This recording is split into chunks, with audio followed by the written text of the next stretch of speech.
붙박이장은 양도세? 붙박이장의 양도세. 내가 건물 살 때 들어갔던 모든 비용과 인테리어 비용 막 이러한 여러 가지 것들을 다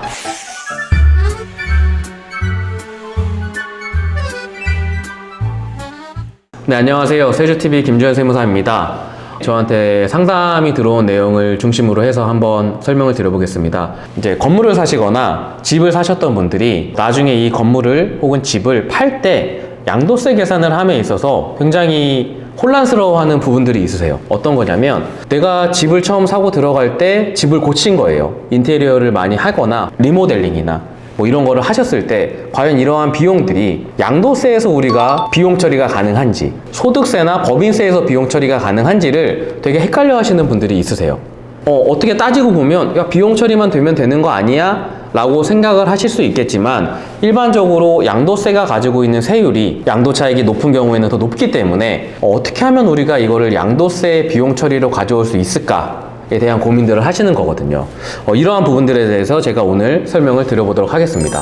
네, 얼마 전에 저희 거래처 분 중에 한 분이 저한테 전화가 오셨어요. 한 2년 전에 도곡동에 어떠한 건물을 사셔서 그때 당시에 리모델링을 하셨고 지금 이제 그 물건을 파는 시기인 거예요. 이걸 팜에 있어서 내가 그때 물건을 살 때 당시에 가액과 지금의 매도하는 이 파는 가액에 대해서 계산을 해봤더니 세금이 이 정도 나올 것 같은데 저희한테 이제 세금이 얼마 정도 나올지 한번 의뢰를 주신 거죠. 그래서 제가 이제 계산을 해봤더니 그 대표님이 계산을 한 거랑 제가 계산을 한 거가 금액이 너무 많이 차이가 나는 거예요. 산 가격이랑 판 가격에 두 개 빼서 세율 계산하는 거니까 원래 이렇게 차이가 많이 나면 안 되잖아요. 그래서 왜 이렇게 차이가 많이 날까 봤더니 그분은 내가 건물 살 때 들어갔던 모든 비용과 인테리어 비용 막 이러한 여러 가지 것들을 다 건물을 살 때의 취득가액, 그러니까 내가 산 가액으로 생각을 하고 계시고 세법적으로는 이게 조금 달라요.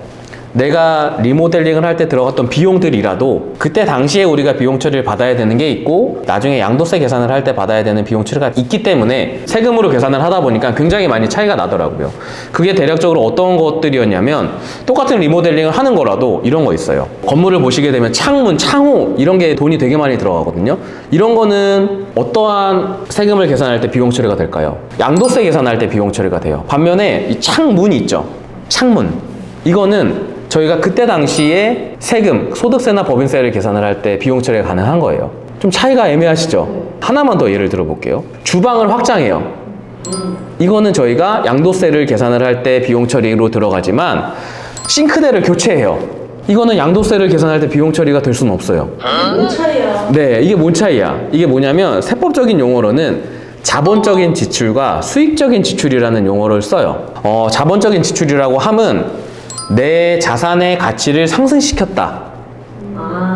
이 개념으로 봐주시면 좋을 것 같아요. 반면에 수익적 지출은 내 자산의 현상 유지를 위한 거예요. 예를 들면 싱크대 교체하는 거, 욕실 변기 교체하는 거, 그 다음에 이런 조명 교체하는 거 이런 거는 다 그냥 수익적 지출이에요.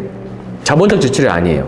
건물 팔 때 변기 달려있잖아요. 달려있지. 근데 그거는 건물 팔 때 비용 처리를 받는 게 아니라 내가 건물을 운영을 하면서 1년에 한 번씩 세금을 내잖아.